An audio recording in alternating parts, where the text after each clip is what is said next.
बिस्मिल्लाहिर्रहमानिर्रहीम। अस्सलाम वालेकुम नाज़रीन, उम्मीद है आप सब लोग खैर खैरियत से होंगे। इस वक्त बड़ी दिलचस्प जो है वो मुल्क की सूरत हाल है। सियासत बड़ी गर्मा गर्म हो रही है और इतनी गर्म है नहीं जितनी कि गर्म बना दी गई है।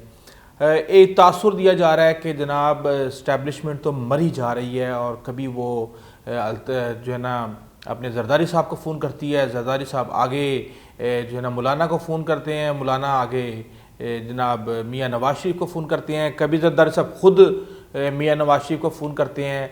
और मुझे तो ये समझ नहीं आ रही कि फ़ोन क्यों करे जा रहे हैं इतने ये एक दूसरे को। या तो जरदारी साहब फ़ौज की बात से ख़ुद कन्विंस हो गए हैं और वो इन दोनों को कन्विंस करने की कोशिश कर रहे हैं, वरना क्या वजह है। जबकि इमरान खान कहते हैं कि जी मैंने NRO नहीं देना, जो मर्ज़ी कर लो, मुझे अगर इस्तीफ़ा देना पड़ा तो मैं इस्तीफ़ा दे के घर चला जाऊँगा, मैं इनको NRO नहीं दूँगा।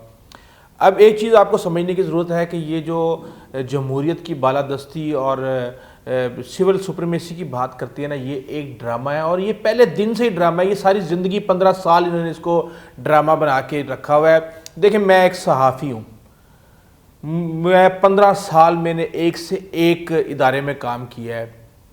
100 दफ़ा अगर जुलूस निकले हैं ना आज़ादी सहाफ़त के नाम पे, तो 95% जो है वो किसी न किसी के मुफाद के लिए होते थे। हमें पता होता था कि ये क्या हो रहा है यार, किसके मुफाद को कहाँ से कैसे नुकसान पहुँच रहा है, और उसको फौरी तौर पे कहा ही जा रहा है कि जनाब सहाफ़ियों का गला घोंट दिया।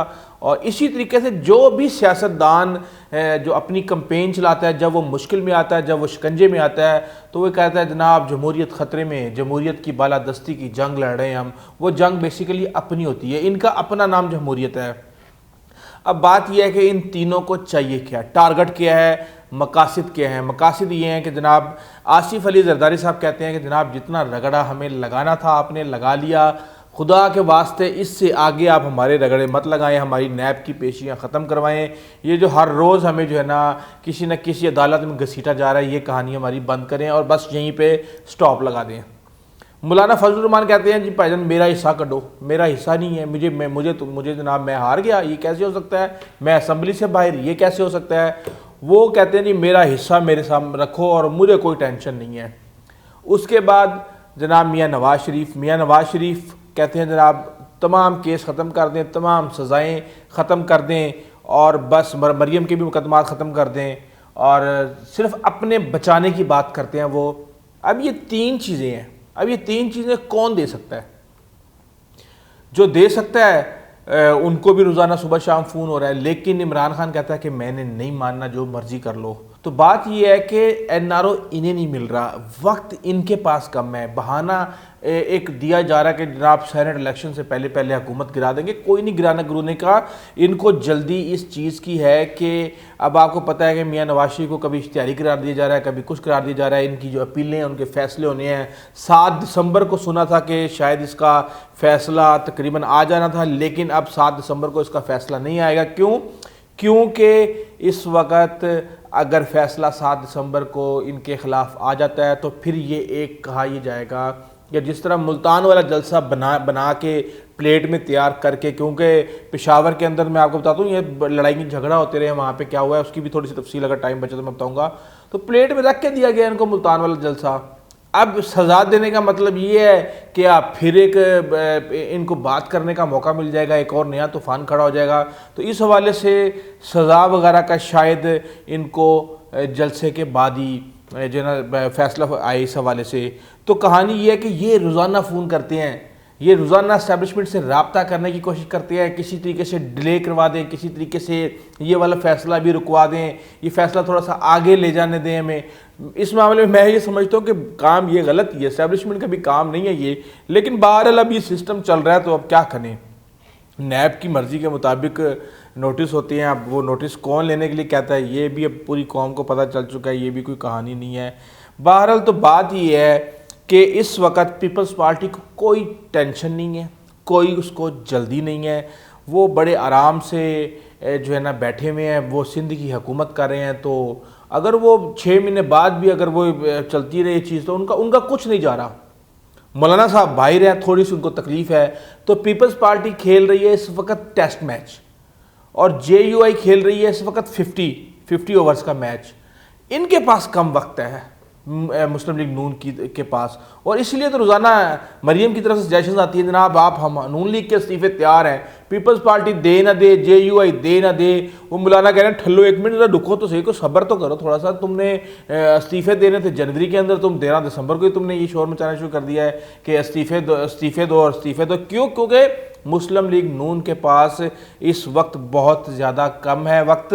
और बात यह है कि अगर आपने जमहूरियत की बालादस्ती की बात कर रहे हैं, आप सिविल सुप्रीमेसी की बात कर रहे हैं, तो भाई जाओ असम्बली में बैठ के जाके अपने मसाइल जो है ना अपने तय करो। बताओ कौन सा सिस्टम आना चाहिए, कौन सा सिस्टम नहीं आना चाहिए, उसको लाने का क्या तरीकाकार है। क्या ये प्रोसेस हुआ पहले असम्बली के अंदर? नहीं हुआ। इन्होंने आज तक एक दिन भी बात ही नहीं की कि किस तरीके से इनको करना चाहिए। अब मसला ये है कि JUI के पीछे खुद इनकी पार्टी जो है ना इस वक्त तितर बितर हो चुकी है। आपको हाफिज़ हुसैन का पता है किस तरीके से वो मियाँ नवाज शरीफ के ऊपर बरसे थे।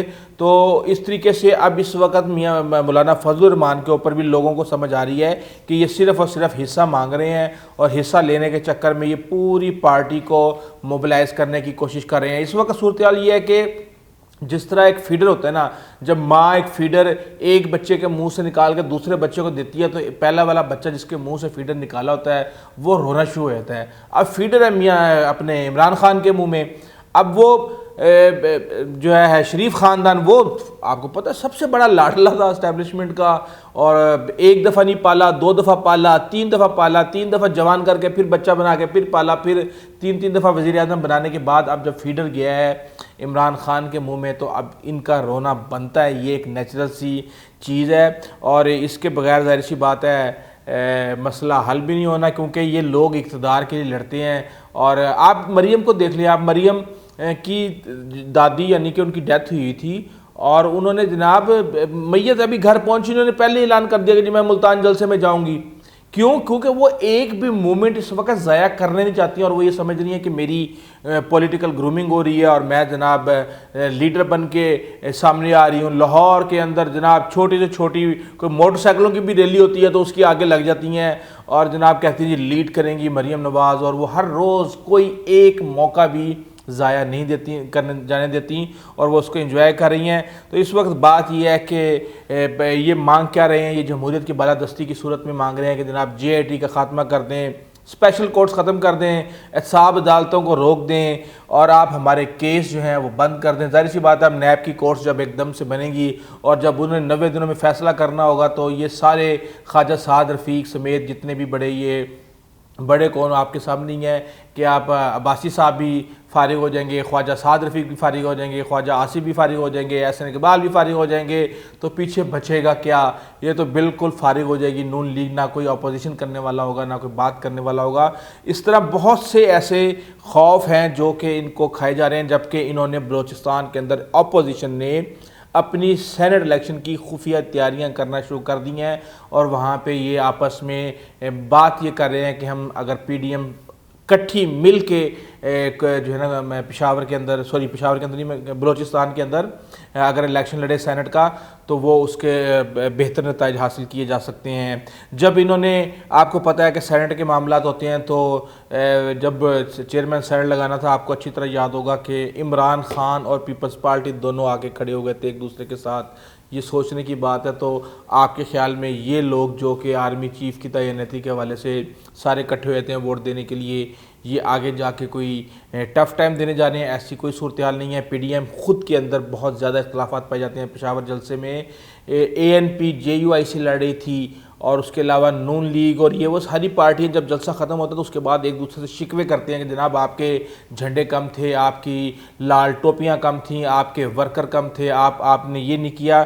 तो ये हालात चल रहे हैं इस वक्त। बात ये है कि मौलाना फजलुर रहमान का भी बेचारे का कोई वार नहीं चल रहा। पहले हमेशा ही होता था कि कोई वार चले ना चले, सियासी मजहबी चल जाता था। यहूदी लाबी वाला वार आया, वो इमरान खान ने पहले दबंग अंदाज में कहा कि नहीं जी ये नहीं होगा, सवाल ही नहीं पैदा होता, क्लियर, ताकि किसी को कोई बात करने का मौका ही ना मिले। बात कश्मीर की आती है तो कश्मीर भी इस वक्त पाकिस्तान की तारीख में सबसे ज़्यादा जो है ना यानी कि उसके ऊपर रोशनी डाली जा रही है कश्मीर के मसले पे। और आपको पता है कि इसी वजह से भारत के साथ हमारे जो ताल्लुकात हैं इंतहाई खौफनाक हद तक ख़राब हुए हुए हैं। बात करते हैं तस्बीह की तो मौलाना फजल रहमान यानी रिलीजियस नज़र आना ना आपने, मौलाना साहब के तो मदरसे हैं वही उनकी स्ट्रेंथ है। तो तस्बीह कभी मौलाना फजल रहमान के हाथ में नज़र आए ना आए, इमरान खान के हाथ में हर वक्त तस्बीह नज़र आती है। करप्शन इमरान खान ने की नहीं हुई।